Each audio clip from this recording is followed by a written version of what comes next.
I was a little girl, very young, up until primary school. So when I was 6, 7, 8 years old, my family would come up to Cape Cod in our country, which is a part of Massachusetts that sticks out into the water. There's lots of beaches, water, the ocean. My grandparents, my maternal, my mother's side grandparents lived here on Cape Cod, sort of where I live now. And I had been born and raised in Maryland, but when I retired, I finally did retire up here to Cape Cod because of those childhood memories with my grandfather. So my granddad had a rowboat, and he would take me out when I was a little girl. My grandma would make us sandwiches, like peanut butter and jelly sandwiches, and my granddad would row the boat out into the bay, not the ocean, but a bay about a mile or two long, like the one I live on now. And he would teach me how to row. And for anybody who's rowed when they're young, you get into a rowboat, you have an oar in each hand.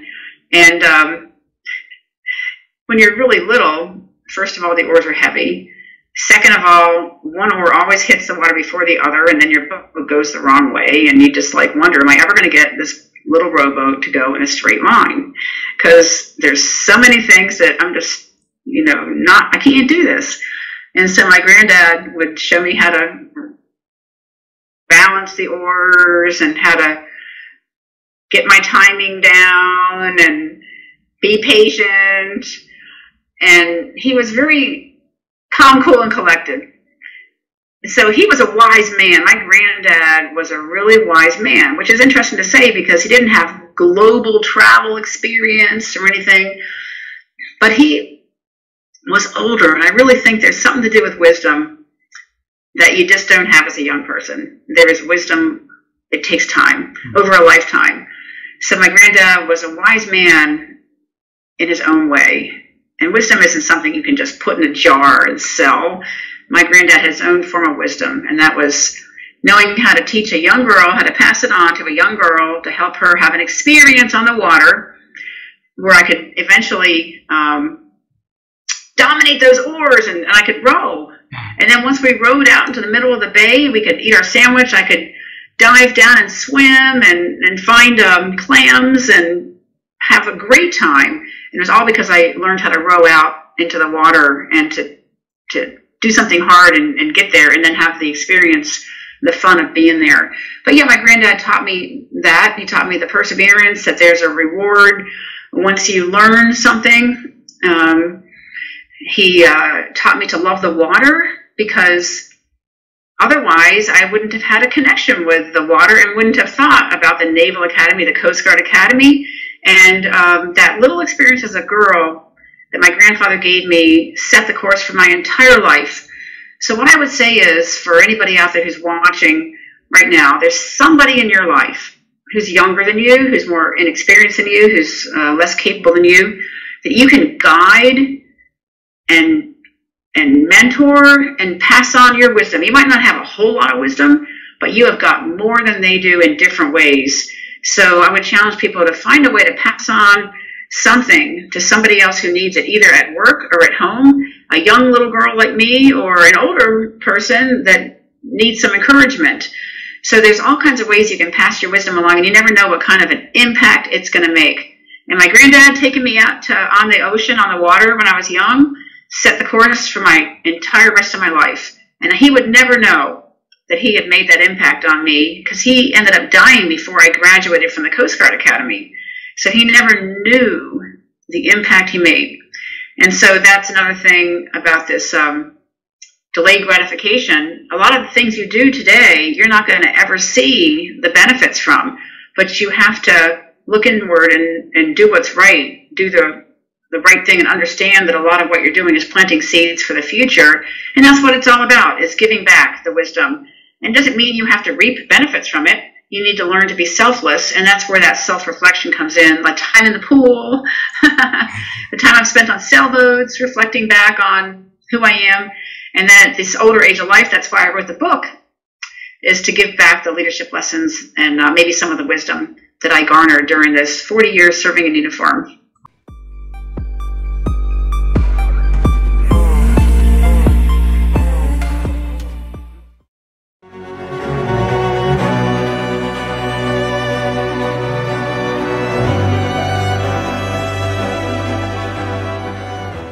the big aha moment for me was, and I write about it in my book, my new book, which is called Any Dumbass Can Do It. I write about it in the book in that, in 1997, I was given the opportunity to lead the company, and our goal was to take the brand to the world. And I think from a marketing standpoint, we knew how to do that. What I didn't know how to do was to build a culture in the organization where people could act independently any hour of the day and feel good about it. So I was searching for that answer. And actually, it was 2 years into my role as CEO. I was actually on a Qantas 747 flying from Los Angeles to Sydney. And as you do when you're flying long distances, you take stuff to read. And I was reading, and I read a quote from the Dalai Lama. And the quote was, "Our purpose in life is to make people happy. If we can't make them happy, at least don't hurt them." And I thought, wouldn't it be wonderful if you could create an organization where the people's happiness was really important? And then I read another quote from Aristotle, who was born in 384 BC, and he said, "Pleasure in the job puts perfection in the work." And I thought, well, those two things really join together. If people are happy and they're enjoying what they're doing, then they're going to do great work. But I still didn't know how to do it. Anyhow, when I got back to San Diego, I was reading something in a local newspaper about a master's degree in leadership at the University of San Diego. And I went to an information session where I heard my mentor, my dear friend, Dr. Ken Blanchard, the guru of servant leadership, talk about this master's degree, which was about getting people in the heart, not just in the head. So here I was, already CEO of a US public company. I went back to school and I did a master's degree in leadership, which was really very focused on, and Ken was one of my professors, which was really very focused on how do you build an organization that's really focused on servant leadership. So it was there that I found the tools. And as you've talked about wisdom a little bit, we were talking before we went live, I think there's a journey to wisdom. You go and I think that starts with forever learning. So what you do when you learn is you gain knowledge. And when you put knowledge to work, you create wisdom. So my path is to be always a forever learner, to be able to gain knowledge. And once you have knowledge and you put it to work, that's when wisdom arrives. So that was my journey.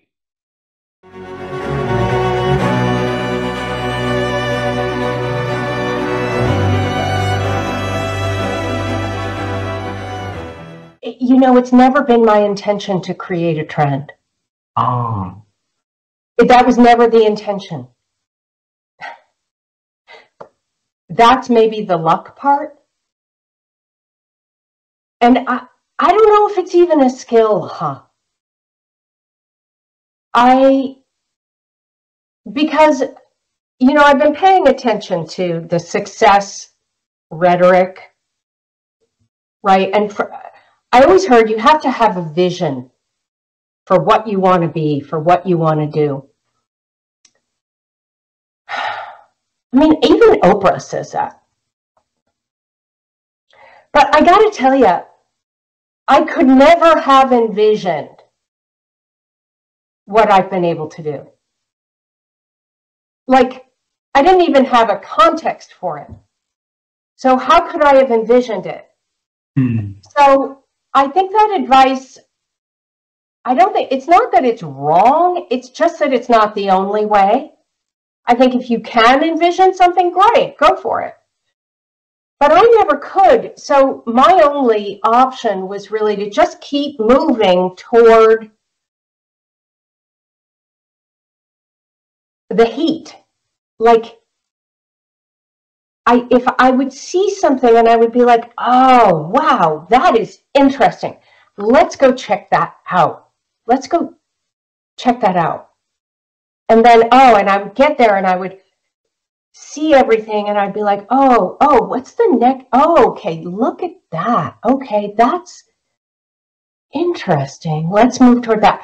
So I think it's more just the guts to just keep moving toward what's interesting. You know, and then if it turns out, you get there and it's like, it's not that interesting. Go look for something else, you know? And it was also a remedy to the fact that once I really know what I'm doing, I get bored. So I have to keep doing stuff where I'm not really quite sure what I'm doing. Wow. You know, and get around people who do know what they're doing so I can learn from them. Wow. So I know I risk sounding like I'm actually just a dilettante. So what makes me not that? I think it's another trait where I crave mastery. Like whatever I'm going to do that I enjoy, I'm going to get really good at it. I'm just going to get as good as I possibly can. You know? Yes. If it's not that interesting, you know, I'm okay being okay. But, you know, there's a thing in the U.S. Constitution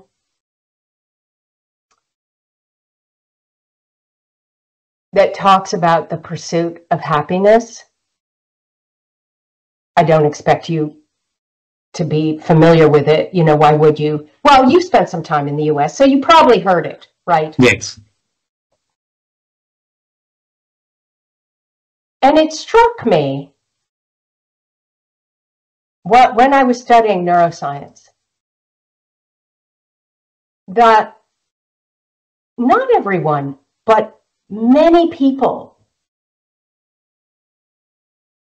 are really, all they want is the opportunity to be in pursuit of whatever it is.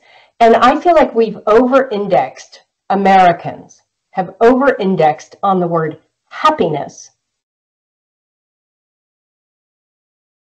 And the really important word in there is pursuit.